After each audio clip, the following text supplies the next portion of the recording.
네, 안녕하세요, 친구들. 오늘도 즐거운 세계지리 시간 시작해 보도록 하겠습니다. 오늘 지난번에 예고했던 대로 그쵸, 식량작물에 대해서 얘기를 해볼 거고요.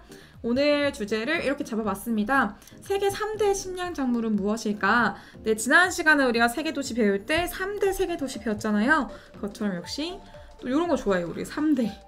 3대 식량작물에 해당되는 것들, 어떤 것들이 있을 것인가 하는 것에 대해서 같이 쭉 살펴보도록 할게요.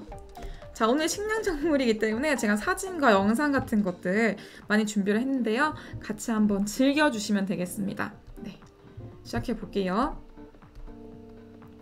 네, 오늘 벌써 35강이 되겠고요. 35강 세계의 주요 식량 자원에 대해서 오늘 첫 시간 가져갈 거고, 다음 시간도 역시 마찬가지로 식량 자원 각각의 식량 자원들을 하나씩 더 세부적으로 정리를 할 거예요. 오늘은 그래서 크게 식량 자원을 크게 큰 틀에서 정리한다 라고 봐주시면 되겠습니다, 친구들. 네, 같이 보시면요. 일단 식량 자원의 의미와 특성에 대해서 먼저 살펴볼 거고요. 그 다음에 지역별로 주식으로 뭘 먹는지, 네, 주식 부동산, 요 주식 아니죠? 이거는 이제 주로 뭘 먹는지 주식 살펴볼 거고, 그다음 그 작물의 기원지와 전파 경로에 대해서 살펴볼 겁니다. 그리고 주요 곡물 자원의 이동 경로에 대해서 살펴보도록 하겠습니다. 자, 여러분 역시 학습지 잘 준비해 주시고요. 같이 시작해 보도록 하겠습니다. 자, 오늘 느낌적인 느낌은 제가 좀 고민을 많이 했습니다. 우리가 그쵸, 식량전에 대해서 얘기할 만한 기회가 많지가 않아요. 그래서 제가 좀 재미난 거 없을까 고민을 많이 하다가 사진들 많이 가져왔고요. 영상도 여러분이 좀 만족할 만한 영상을 가지고 왔는데 함께 보고 가도록 할게요. 자, 일단 저의 주식입니다. 네, 아직까지는 그쵸 아니었지만 앞으로 제가 이렇게 주식으로 샐러드를 주로 먹으려고 하고요. 갑자기 이제 코로나 이후로 너무 살이 많이 쪄가지고 네, 이 샐러드를 또 주식으로 하는 친구들도 있죠. 그리고 수제버거, 여러분 좋아하는 수제버거 저도 너무 좋아하는데요. 요런 뭐 파스타 같은 것들도 네, 있겠고요. 그리고 한국인의 소울푸드라고 할 수 있죠. 기분이 나쁠 때, 기분이 너무 좋을 때, 너무 신이 날 때, 너무 우울할 때 언제나 먹을 수 있는 양념치킨. 네, 치킨 너무 맛있는 한국인의 소울푸드 넣어봤고요. 사실 저의 소울푸드 하면은 저는 싸웠을 때, 친구들이랑 기분 나쁠 때 항상 이걸 먹으러 갑니다. 네, 당연히 떡볶이죠, 떡볶이. 그래서 이렇게 차돌 떡볶이, 차돌 들어가 있는 거 딱 먹고 나면은 기분이가 다 풀리게 되겠죠. 그래서 이런 이제 식량에 대해서 오늘 얘기를 할 거기 때문에 가벼운 얘기들인데, 사실 식량 자원 하면은 딱 여러분 와닿지 않을 것 같아서 제가 조금 한 가지라도 준비를 했어요. 요거는 조금 심장이 약하거나 난 혐짤이 싫다, 나는 좀 징그러운 거 보고 싶지 않다 하는 친구들은 잠깐 눈을 감아주셔도 좋을 것 같습니다. 약간 혐짤주의 짤인데요. 제 영상을 가져왔어요. 영상 크리에이트 커먼즈 영상이어서 함께 보고 가도록 하겠습니다.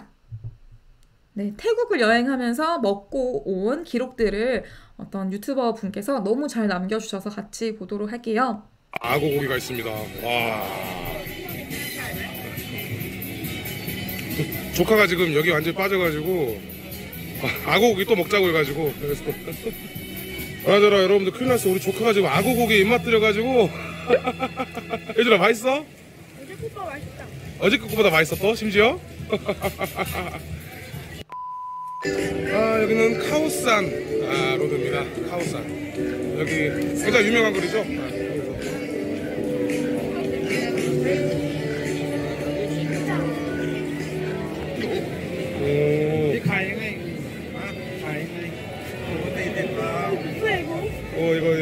이거 범위 อย่างละ40อันนี้ก็ตัวเป็น40ตัว100ครับตัว100เหรอแล้วเนี่ยอันนี้40 บาทครับ 물장구. อันนี้300เลยเหรอ 그런데 여러분들 한국 먹어보고 싶은데 개구리 나온 좀 그렇다. 대장 빼고긴 한데 우리나라 번데기 먹잖아요. 그런 것처럼 뭐 벌린지 모르겠는데 번데기 맛인데 이거는 약간? 이거 번데기 맛이에요. 이거는 귀뚜라미 같습니다. 귀뚜라미. 약간 메뚜기 같은 그런 느낌인데?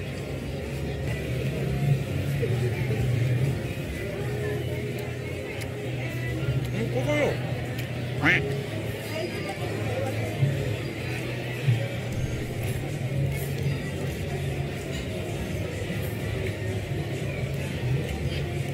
짭짤한 게 괜찮은데? 네, 여기까지 가지고 와봤고요. 아, 그쵸. 친구들 먹을 수 있겠나요? 저는 어렸을 때 네, 시골에 살았기 때문에 지난번에 얘기했던 대로 저는 메뚜기 튀긴 것까지는 먹어봤습니다.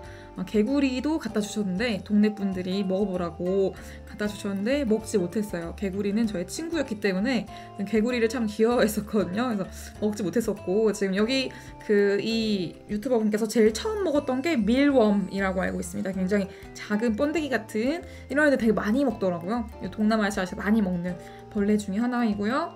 곤충이죠. 곤충 중에 하나이고요. 그리고 뭐 메뚜기, 귀뚜라미 그리고 심지어는 전갈까지도 많이 먹습니다. 전갈. 제가 사진 이렇게 전갈까지도 많이 먹게 되겠고요. 이 전갈꼬치입니다. 그 카오산 로드, 아까 방금 봤던 카오산 로드가 그 태국의 배낭여행자들의 성지이거든요. 그 배낭여행자들이 주로 즐겨 먹진 않고 한 번쯤 시도해보는 그런 음식이라고 볼 수 있겠습니다. 그래서 이런 것들 이제 쭉 살펴봤고요. 네. 넘어와서 왜 이런 걸 보여줬나 친구들, 그쵸? 좀 불편한 친구도 있을 텐데, 네, 그쵸? 제가 이걸 강조하려고 넣어봤습니다. 식량 자원이란 무엇일까? 그렇다면은, 그쵸? 우리가 내가 좋아하는 햄버거, 피자, 뭐 치킨, 떡볶이 이런 것만 식량 자원이라 할 수 없죠. 그냥 인간에게 뭔가 에너지를 줄 수 있는 모든 식량 자원, 심지어는 벌레나 전갈조차도 식량 자원이 될 수 있다라는 거죠. 그래서 옛날 막 SF 영화 같은 거 보시면은 그쵸, 앞으로 막 몇십 년 후에 인류는 벌레를 주 단백질로 먹게 될 거다 이런 이제 영화들도 많이 있잖아요. 그래서 식량 자원을 어떻게 정의할 것인가가 또 이제 중요해서 네, 이런 거에 대한 여러분에게 좀 철학적인 질문을 던져보고자 제가 이런 좀 영상을 좀 넣어봤고요. 재밌게 봤으면 좋겠습니다. 그래서 식량 자원은 무엇일까? 그렇다면 어떻게 정의할 수 있을까부터 먼저 같이 살펴보도록 할게요. 네, 제가 좋아하는 볶음밥이 나와 있지만 네. 식량 자원이라 하면은 일단 그쵸, 식량 자원 그냥 끊어서 food resource 이렇게 그냥 얘기를 할 수가 있겠죠. 그런데 이 식량 자원들은 어떻게 정의할 수 있는가 이렇게 좀 얘기를 해볼 수 있을 것 같아요. 일단은 첫 번째로는 먹을 수 있어야겠죠. 식용이 가능하다라는 게 첫 번째 조건이 되겠고요. 그 다음에 두 번째 조건은 뭐냐, 지금 보니까 인간이 생존하는데 생존에 필요한 영양소를 공급해 줄 수 있는가 라는 게 또 중요하겠지. 그래서 방금 봤던 벌레 같은 것들, 곤충 같은 것들도 왜 먹게 됐을까? 심지어는 산골 오지에 들어가면은 바퀴벌레를 먹는 부족들도 있다고 제가 다큐멘터리에서 본 적이 있는데요. 왜 먹게 됐을까? 먹을 게 없으니까. 단백질을 공급해 줄 만한 게 없으니까. 우리 옛날 그 설국열차 같은 거 보면은 꼬리칸에서 그 바퀴벌레로 만들어진 영양제 같은 거 먹잖아요. 그런 것처럼 인간이 생존을 위해서 필요한 영양소 공급을 위해서라면 식용이 가능한 것이 있다면 이거는 식량 자원이라고 볼 수 있는 거죠. 그래서 식량 자원의 어떤 범위가 생각보다 좀 넓구나 라는 것을 좀 파악해 주시면 좋겠고요. 그러면 우리가 좀 중요하게 생각하는 식량 자원들은 어떤 것들이 있는가 또 역시 살펴보도록 하겠습니다. 여기서 이제 뭐 더 이상 제가 뭐 곤충 얘기, 벌레 얘기 더 하지 않을 거예요. 지금 우리가 일반적으로 먹고 있는 식량 자원들에 대해서 얘기할 건데요. 첫 번째, 일단 우리 뭐 좋아해 친구들? 그쵸, 우리 주식은 쌀. 저도 쌀밥 참 좋아하는데요. 갓 지은 따끈따끈한 흰 쌀밥에 김치만 하나 올려도 너무 맛있잖아. 김 하나만 싸먹어도 너무 맛있잖아요. 그래서 쌀. 그리고 뭐 밀가루 또 없이 제가 못 사는데요. 밀. 그리고 또 마지막 한 가지. 세계 3대 곡물이거든요. 3대 곡물 자원.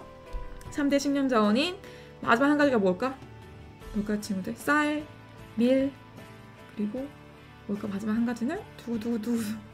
네, 제가 대면 수업 때 이걸 한번 물어보면은 많은 친구들이 요 얘기를 많이 했었습니다. 콩 아니야, 콩. 콩을 한참 많이 얘기했었는데, 그래서 콩 좋아하냐 하면 막 절대 싫어한다고 손사래를 치고 이렇게 했었던 기억들이 납니다. 콩이 아니고요. 쌀과 밀과 마지막이 바로 옥수수예요. 옥수수. 빈칸 좀 컸었지. 그래서 옥수수까지 쌀, 밀, 옥수수. 이게 세계 3대 식량 자원이다. 3대 곡물 자원이다. 이렇게 얘기를 할 수가 있겠습니다. 그래서 우리 쌀은 너무 뭐 설명 더 하지 않아도 너무 잘 알고 있죠? 우리 논에서 생산되고 있고요. 네, 물 첨방첨방한 논에서 벼를 생산해서 벼에 여기 하나하나 쌀 알들을 우리가 수확해서 먹는 것이죠. 그다음 밀 하면은 이렇게 생겼어요. 밀이랑 쌀은 좀 많이 다르게 생겼습니다, 친구들. 요거 한번 봐두시면은 나중에 어디 네, 농촌에 가가지고 이거 밀 아니에요? 이렇게 하면은 엄청 칭찬을 받을 수 있습니다.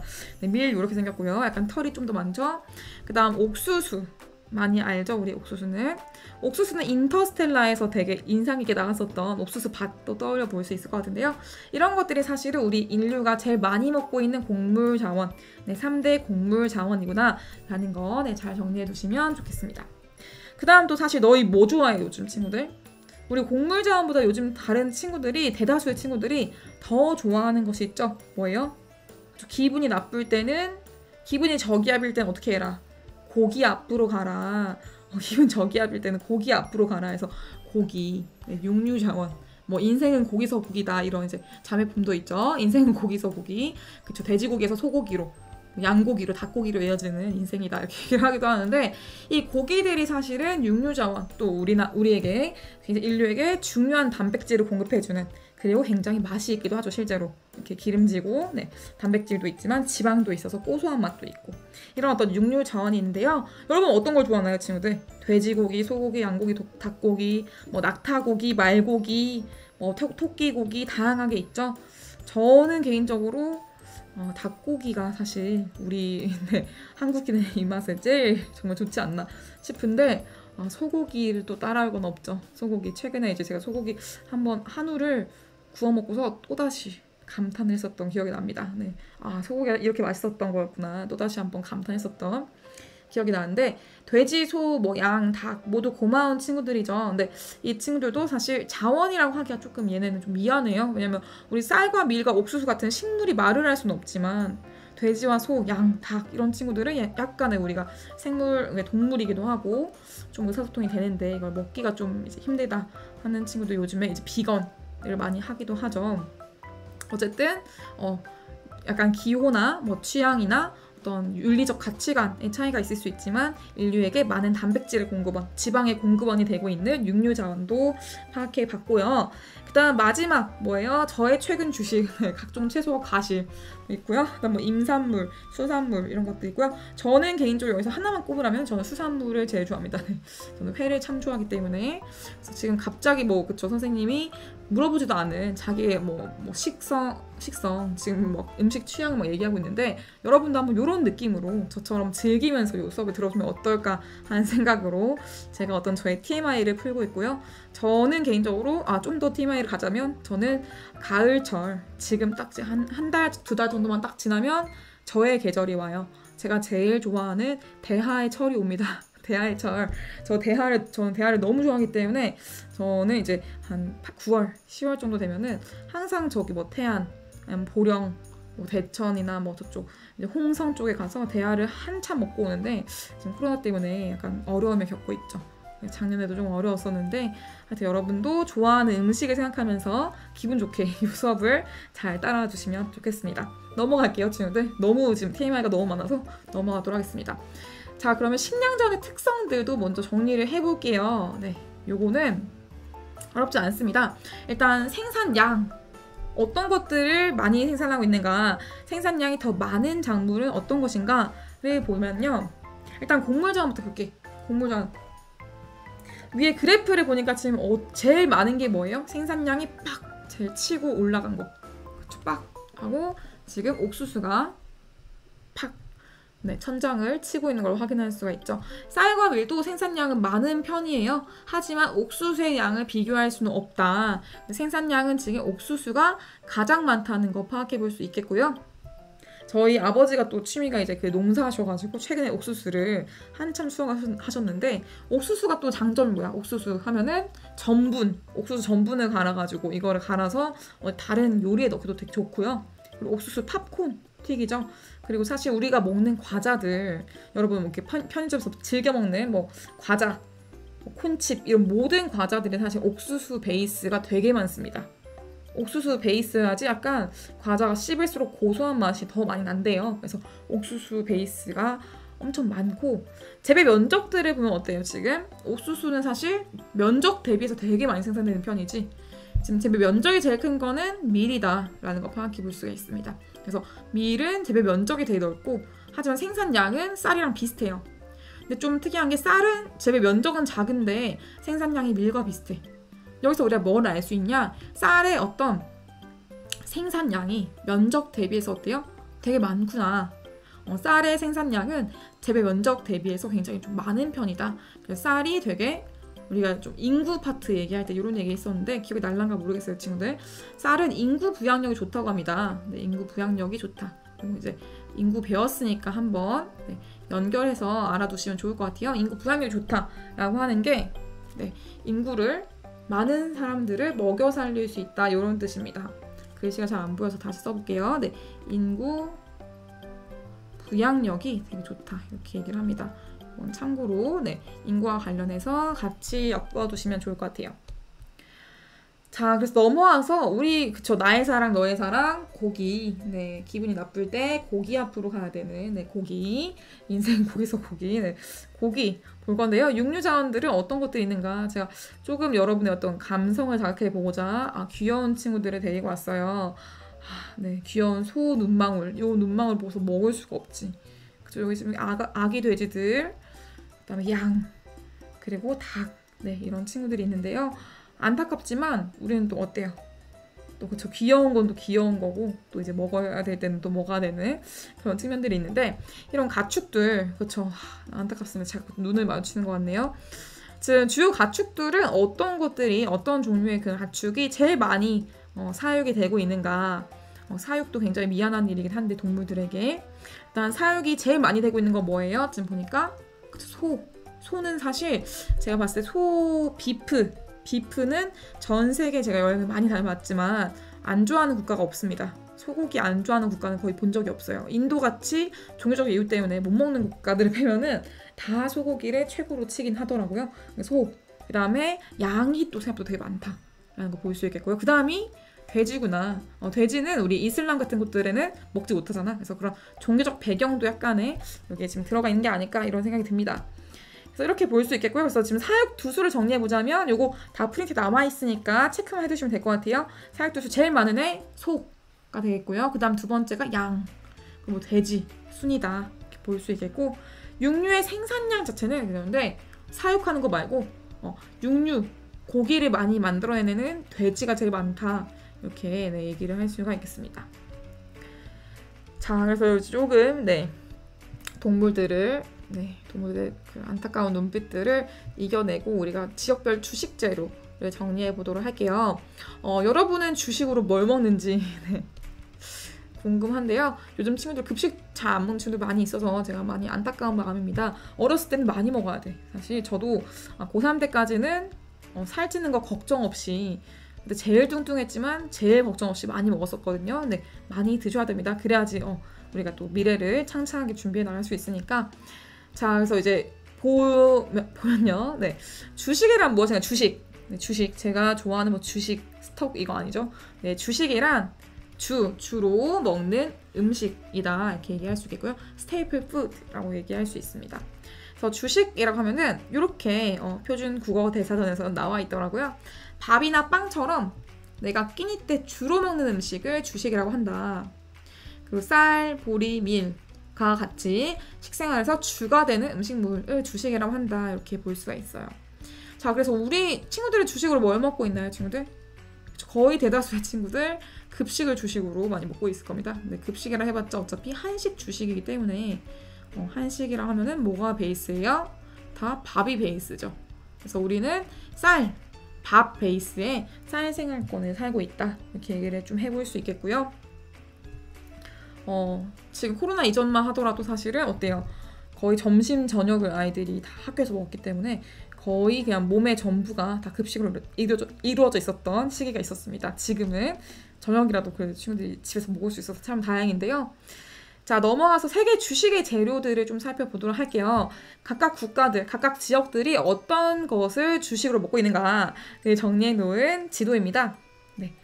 지도인데 지금 크게 나눠볼 수 있을 것 같아. 일단 크게 전 세계의 가장 3대 식량작물 뭐뭐뭐라고 했어요? 3대 식량작물 하면은 쌀, 그리고 밀, 그리고 옥수수 이렇게 세 가지가 있다 했죠? 그래서 지금 쌀, 밀, 옥수수 이렇게 세 가지가 있는데요. 이 각각의 지역들을 한번 쭉 살펴보도록 하겠습니다. 첫 번째 여기 띠링 여기 뭐예요? 그러니까 지금 완전히 쌀 생활권 뭐예요? 지금 동북아시아 중국과 우리나라 그다음 일본을 포함한 동북아시아와 그다음에 동남아시아 베트남, 태국, 인도네시아 등지를 포함한 동남아 그래서 아시아 지역들이 지금 주로 쌀 생활권이구나 라는 거 파악해 볼 수가 있겠습니다. 다음 두 번째 볼게요. 두 번째 띠링 네 주황색으로 좀 색깔을 달리해서 표현해 봤는데 지금 비슷해 보이긴 하지만 차이가 보이죠 친구들? 두 번째 밀 생활권입니다.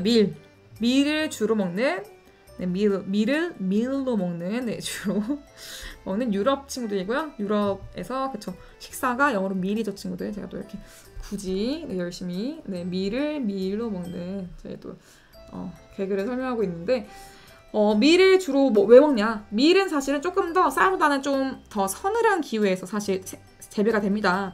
사실 이 밀과 쌀의 생활권이 결정된 것은 우리가 1학기 때 배웠었던 세계 기후 구분과 큰 관련이 있어요. 특히 쌀 생활권들은 뭐냐? 주로 얘네는 네 주로 이제 계절풍 지역들이 많고요. 계절풍의 영향을 받아서 비가 여름철에 고온 다습한 조건이 있어야지만 쌀이 생산이 잘 돼. 그래서 이게 되게 중요해요.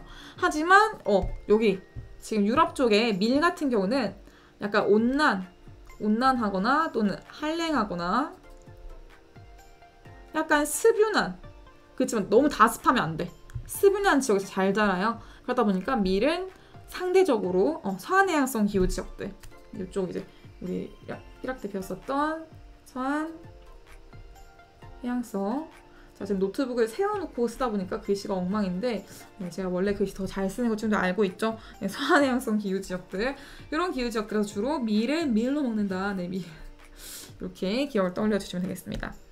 그 다음에 마지막 세 번째 여기는 뭐냐? 마지막 아닙니다 친구들. 마지막 아니고요. 여기 뭐냐? 지금 점점점점점이에요. 요거 밀과 고기 밀과 보리가 자라는 이게 아니라 밀과 고기를 먹는다. 밀과 고기를 먹는다 하고 노래를 부를 수 있는 지역들 요 지역들 뭐냐면 어디야 지금 여기? 네 북아메리카 북미 그리고 남미 북미와 남미 지역들이 지금 밀과 고기를 먹고 있다. 둘 다 맛있는 것만 먹고 있는데 네, 이런 특징들도 지금 확인해 볼 수가 있겠고요. 제가 지금 먹는 거 얘기하다 보니까 너무 신이 났네요 오늘.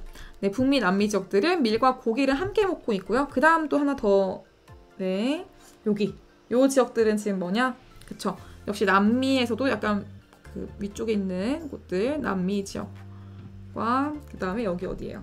아프리카 동부 아프리카 중부와 남미 지역들, 이 지역들은 사실 상대적으로 지금 고도가 높은 지역들이거나 아니면은 농사가 쉽지 않은 지역이에요. 그래서 이 지역들은 이런 기후 조건, 되게 힘든 기후 조건에 잘 자라는 애들이 있어. 이게 바로 옥수수입니다. 그래서 이런 기후에서도 잘 자라는 옥수수랑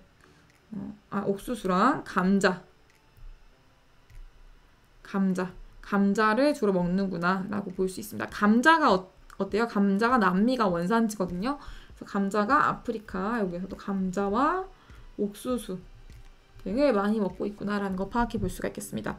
우리도 잘 듣고 알고 있는 그 소설 있죠? 느 집엔 이거 없지 하면서 갑자기 품에서 감자를 꺼내는 김유정 씨의 봄봄이라는 소설 있잖아요. 그 봄봄 소설이 우리나라의 감자국이라고 약간 별명이 붙어있기도 하는 강원도에서 났잖아.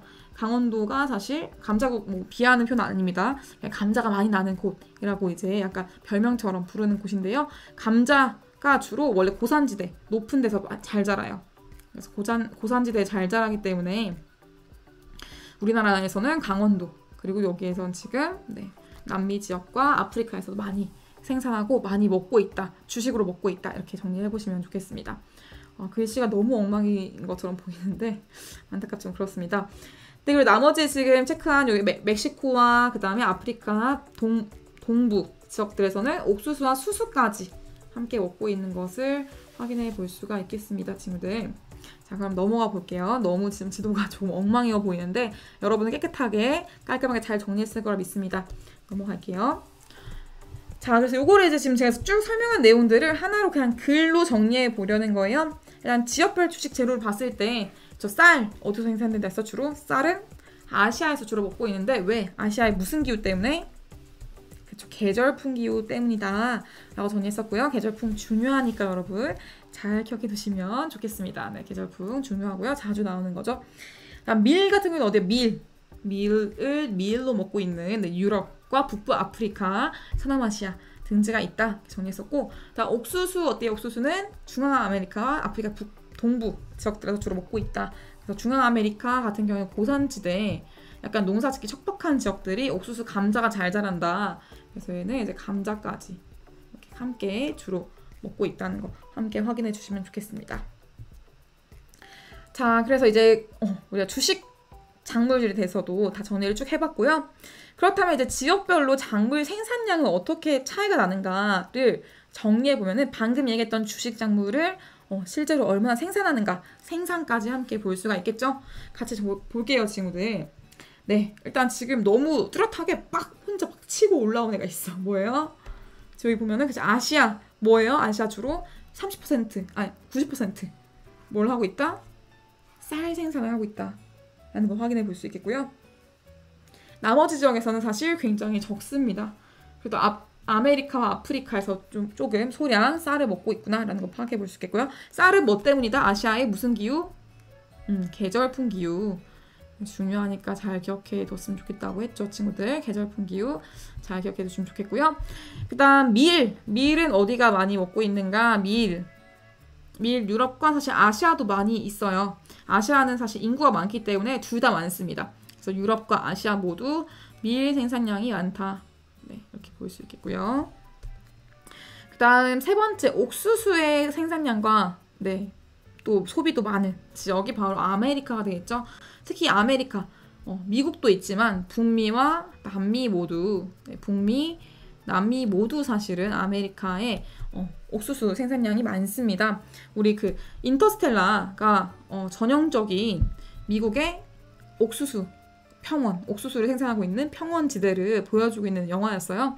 그래서 한번 떠올려 보시면서 네, 기억해 주시면 좋겠고요. 멕시코나 네, 남미 지역에서도 많이 먹고 있다 정리했었고, 아시아도 역시 많이 먹고 있고요. 유럽도 많이 먹습니다. 하지만 제일 뚜렷하게 많이 먹는 애는 아메리카다 정리해 주시면 되겠습니다. 요 세 가지를 포인트로 정리해 주시면 깔끔할 것 같아요. 예. 네. 그러면 이제 세 번째 내용 넘어갈 건데요. 작물의 기원지와 전파 경로에 대해서 좀 살펴보도록 하겠습니다. 방금 제가 잠깐 얘기했던 거죠. 작물은 어디서 왔는가, 기원지가 또 중요하기도 해요. 저희 아버지 같은 이제 그 작물에 굉장히 관심 많은 또 학자들이 열심히 연구를 했었는데, 이 연구한 내용들을 정말 간략하게만 정리를 한 겁니다. 같이 한번 살펴볼게요. 네, 일단 잘 안 보니까 글씨를 크게 키웠고요. 같이 읽어보도록 하겠습니다. 대한민국, 중국 남부, 베트남, 네, 타이가 태국이죠. 네, 타이 등은 아시아의 계절풍 기후 지역이고요. 이 지역들을 뭘 먹는다? 우리나라 주로 주식 뭐예요? 그쵸, 띠링, 쌀이 되겠죠. 쌀, 보리, 쌀 이거 아니고, 네, 그래서 쌀을 주로 먹고요. 보리도 많이 먹었습니다. 과거에. 지금은 아니지만 과거에 저의 어머니 아버지 세대에서 60년대, 50년대, 60년대 베이비 붐 세대에서 보리까지 많이 먹었었죠. 자, 그 다음 넘어가서요. 영국, 프랑스 등 유럽과 이집트, 모로코 등 북부 아프리카, 그리고 이란과 이라크 등 서남아시아 요 지역들에서는 뭘 먹는다? 유럽 뭐라 했어? 밀로 먹는, 네, 밀로 먹는 지역. 네, 당연히 빈칸 밀 들어가겠죠. 밀. 그래서 쌀과 밀 정도는 여러분 충분히 혼자서도 구분할 수 있어야 됩니다. 쌀과 밀 구분할 수 있겠고요. 일단 미국, 오스트레일리아 등은 밀과 고기를 먹고요. 맛있는 거 먹고 있고요. 그 다음에 가나, 나이지리아 등 사하라 이남 아프리카 요 지역들, 그리고 멕시코, 브라질 등 중남부 아메리카, 네, 요 지역들은 옥수수, 수수, 감자, 카사바 등을 함께 다 먹고 있다 이것도 이제 확인해 볼 수 있습니다. 옥수수, 수수, 감자, 카사바 공통점이 뭐냐? 얘네는 산지에서도 잘 자라. 척박한 땅에서도 잘 자라요. 그래서 아프리카에서 굉장히 카사바를 많이 먹고 있다고 합니다. 그래서 이것들도 한번 체크해 주시면 좋겠고요. 이것도 다 기후와 관련이 있다는 점 여러분 충분히 이해 가능하겠죠. 그래서 기후도 썩 좋지 않고 지형도 산이어서 별로 농사짓기 좋지 않은 곳일수록 옥수수와 감자, 카사바 같은 것들을 더 많이 먹는다는 거죠. 이렇게 정리해 주시면 되겠고요. 그래서 한편 쌀은 아시아 열대 및 아열대 지역에서 기원을 했고요. 그다음 밀은 서남아시아 일대, 옥수수는 아메리카에서 기원해서 확산되고 있다. 이렇게 정리를 해볼 수가 있겠습니다. 자, 그러면 이제 조금 더 들어와서 정리를 해보도록 할게요, 친구들. 맨 마지막 줄은 중요하겠죠. 네, 지금 우리 기원지 전파 내용 정리했으니까 맨 마지막 줄 이렇게 밑줄 예쁘게 쳐주시면 감사하겠습니다. 자, 그래서 방금 봤던 이 확산 내용 그리고 이동하는 내용들을 지도상으로 다시 한번 체크하고 정리하고 넘어가도록 할게요. 자, 아까 봤던 지도예요, 친구들. 제가 조금 여러분 보기 쉽게 색깔로 표현을 해줄게요. 다른 색깔들로 좀 표현을 해주겠습니다. 아이고, 네, 다른 색깔들로 뭐지? 색깔을 좀 바꿔가려고 했더니 지금 잘 안 되네요. 다른 색깔들로 좀 표현을 해주고 싶은데 그냥 그려보도록 할게요, 친구들. 일단은 그냥 그려보도록 하겠습니다. 자, 보시면요, 일단 쌀 같은 경우에는 지금 그쵸, 여기죠, 여기. 쌀은 여기 지금 아시아 지역에서 기원을 했다. 기원을 했고요. 기원하고 그다음에 이동 경로는 어떻게 되냐? 이렇게 우리나라와 일본 쪽으로 많이, 네, 여기 동남아와 중국에서 생산하는 쌀들을 많이 이동을 시키고 있고, 그 수출을 하는 거죠. 그다음에 이렇게 인도네시아 쪽으로도 많이 수출을 하고 있고요. 이렇게 아프리카 쪽으로 수출을 좀 하고 있는 거 확인할 수가 있네요. 네, 저도 그 노량진에 살 때 중국산 쌀을 많이 먹었었는데 우리나라 쌀보다 조금 맛이 덜합니다. 그 다음에 그쵸, 밀 찾아볼게요. 밀 어딨나요, 친구들? 밀 색깔. 밀은 지금 여기 서남아시아, 네, 요 지역, 중앙아시아, 서남아시아 요 지역에서 발원을 했어요. 기원을 했고요. 그래서 이동이 어떻게 되는가? 지금 유럽 쪽으로 쭉 이렇게 이동을 해왔고요. 그 다음에 러시아 쪽으로도 이동했고, 그리고 저도 너무 좋아하는데 있죠, 밀. 저 밀가루 없이 못 사는데요. 네, 이렇게 동북아시아 지역으로도 역시 이동해왔고요. 인도로도 갔어요. 그리고 이렇게 북부 아프리카로도 갔습니다. 그리고 이 밀은 어떻게 됐어? 사실은 아메리카로도 갔죠. 그래서 밀의 이동 범위가 굉장히 넓다라는 거 지금 파악해 볼 수가 있겠습니다. 쌀보다는 어때요? 쌀보다 훨씬 더 넓은 범위를 이동하고 있다. 라는 걸 좀 파악해 볼 수가 있겠고요. 세 번째로 우리 옥수수 볼게요. 옥수수 어딨나요? 옥수수의 기원지 는 여기 있네요. 옥수수 찾았다. 그쵸? 멕시코와 중앙 아메리카에서 발원을 했어요. 그래서 얘는 이렇게 대서양을 건너서 이렇게 유럽으로 왔고요. 유럽에 도착하면서 유럽에서 다시 수출을 되기도 하고, 여기 반대로 아메리카로 다시 수출이 되기도 하고요. 또 여기 유럽에서, 프랑스에서 생산한 것들을 이렇게 아프리카로 수출하기도 하고요. 네, 또 아프리카 수출하기도 합니다. 사실 여러분 알고 있는지 모르겠지만 프랑스는 굉장한 농업 국가예요. 그래서 프랑스가 지금 여기 중앙에 있죠. 여기 위치하고 있는 거 볼 수 있는데, 프랑스가 잘 안 보이니까 제가 다른 색깔로 또 표시를 해보고 싶은데, 아이고 왜 이렇게 마음대로 안 되네요, 여기. 네, 프랑스가 여기에 있어요.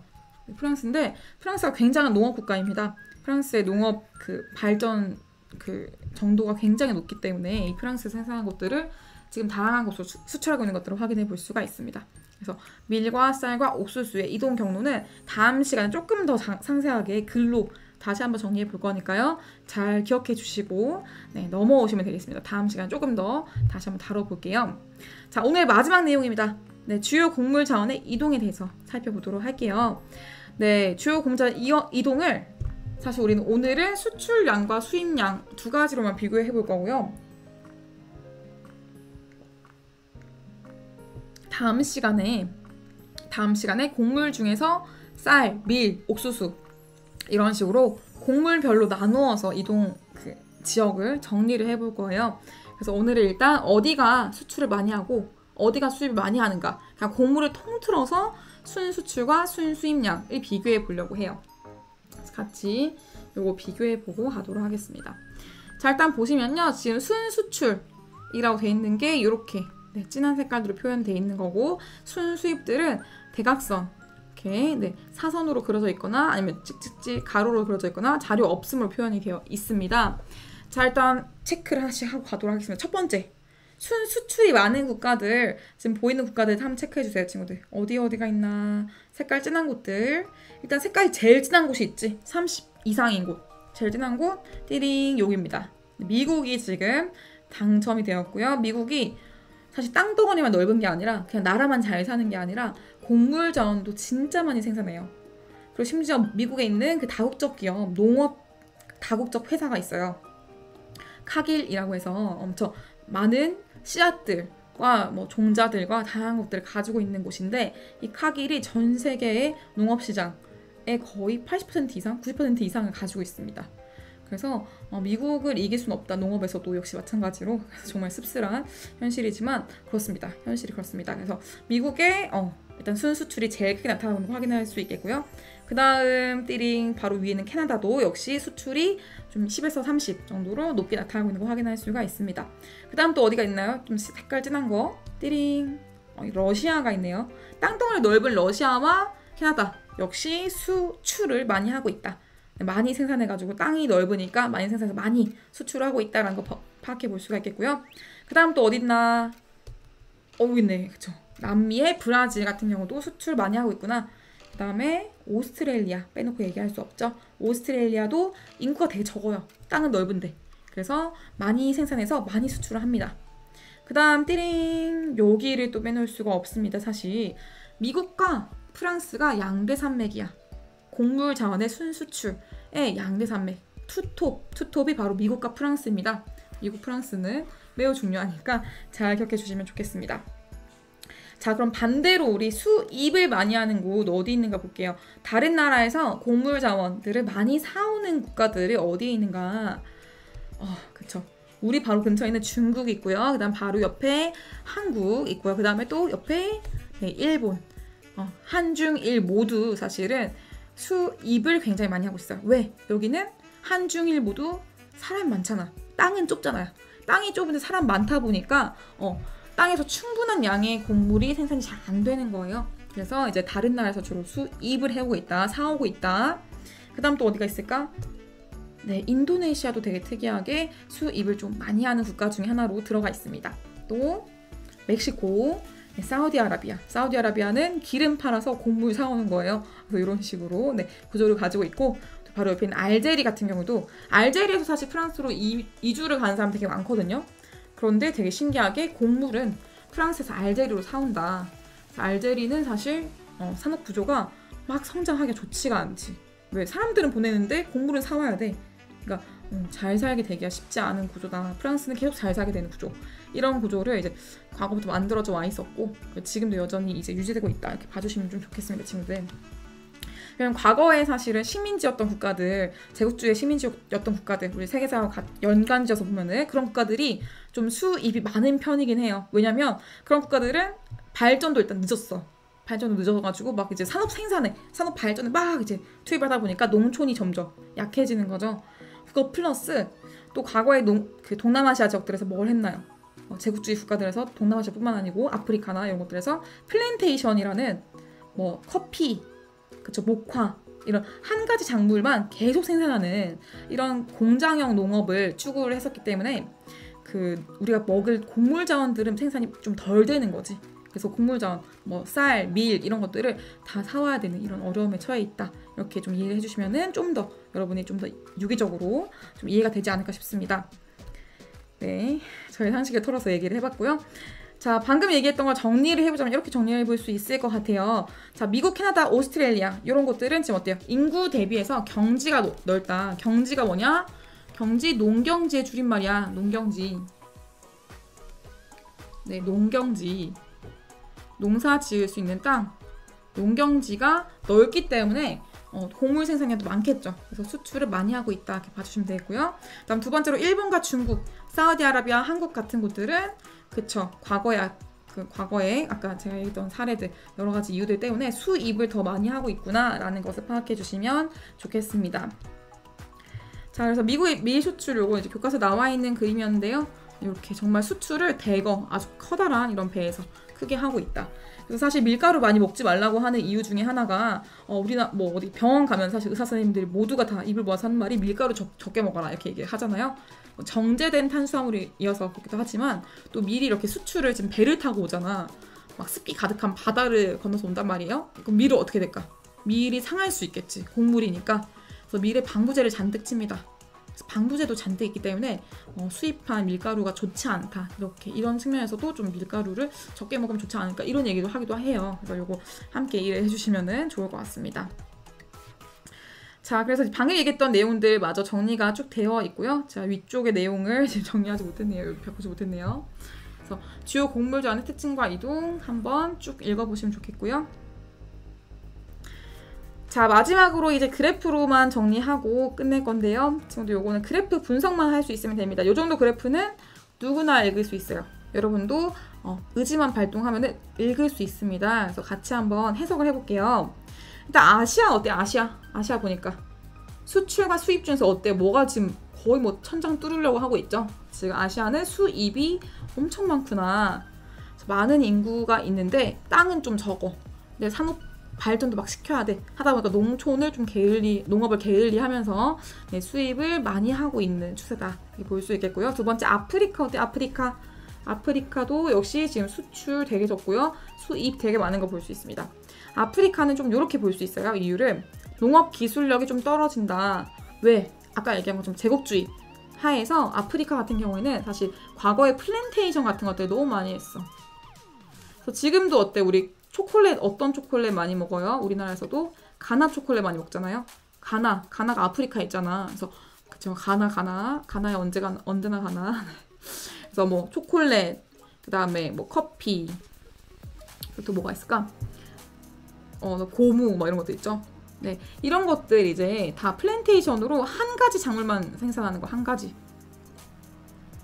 작물만을 엄청 넓은 땅에 생산하다 보니까 실제로 사람들이 먹어야 되는 밀, 쌀, 뭐 이런 옥수수 이런 것들을 생산을 좀 적게 할 수밖에 없었다. 그런 과거의 역사, 아픈 역사 때문이다. 이렇게 좀 이해해 주시면 좀 더 깊은 이해가 될 것 같아요. 그래서 농업 기술력이 그냥 낮다라고 하기보다는 좀 그런 과거가 있었다 봐주시면 되고요. 다음 남북 아메리카, 유럽, 오세아니아는 하나로 묶어보겠습니다. 근데 묶어서 지금 뭐가 많냐? 유럽, 아메리카, 오세아니아 다 많은 게 지금 수출이 오히려 많아. 선진국일수록 오히려 농업 그 수출이 더 많습니다. 왜 그러냐? 바로 상업적 농업이 발달했기 때문입니다. 얘네는 먹으려고 농업하는 것도 있지만 실제로 팔려고 전 세계 국가에 팔기 위해서 농업을 더 육성하고 있어. 그래서 이건 똑똑한 거지 사실은. 먼저 발전해서 지금 더 먼저 농업조차도 먼저 치고 나가고 있는 거예요. 그래서 우리 요즘에 스마트팜이라고 해서 막 이제 공장형 뭐 농업 이런 것도 많이 우리나라에서 많이 추구를 하고 있는데 그런 것들 여러분들 많이 관심을 가져보시면은 미래의 먹거리가 되지 않을까 싶습니다. 좀 함께 주의 깊게 봐주시면 좋겠고요. 오늘 여기까지 좀 제가 이런저런 얘기 많이 했었는데 오늘 제일 중요한 내용 한 주 정리에 제가 잘 정리해 넣었습니다. 요 내용만 잘 기억해 주시면 오늘 내용은 잘 정리가 될 것 같아요. 그럼 빈칸 채우고 오늘 정리해 보도록 할게요. 자, 읽어보겠습니다. 세계 3대 곡물 자원은 땡땡땡 세 가지. 뭐였어? 그쵸, 쌀과 보리가 자라네. 쌀과 보리가 자라네 아니고 쌀과 밀과 그 다음에 옥수수 세 가지가 있었고요. 쌀과 밀과 옥수수. 그리고 마지막 아니죠. 아직 미안합니다. 네, 주로 아시아의 계절풍 지역에서는 쌀을, 유럽과 북부아프리카, 서남아시아 등지에서는 밀을 주식으로 하고 있다. 이렇게 정리해 주시면 되겠습니다. 친구들. 오늘은 쌀과 밀과 옥수수로 정리해 볼 수 있겠네요. 네, 그래서 오늘 내용도 이렇게 정리를 쭉 해보았고요. 다음 시간에도 역시 이어서 쌀과 밀과 옥수수를 각각 심도 깊게 정리를 해볼 거예요. 다음 시간도 많이 기대해 주시고 오시면 좋겠습니다. 고생 많았고요, 친구들. 다음 시간에 보도록 할게요. 수고하셨습니다. 안녕.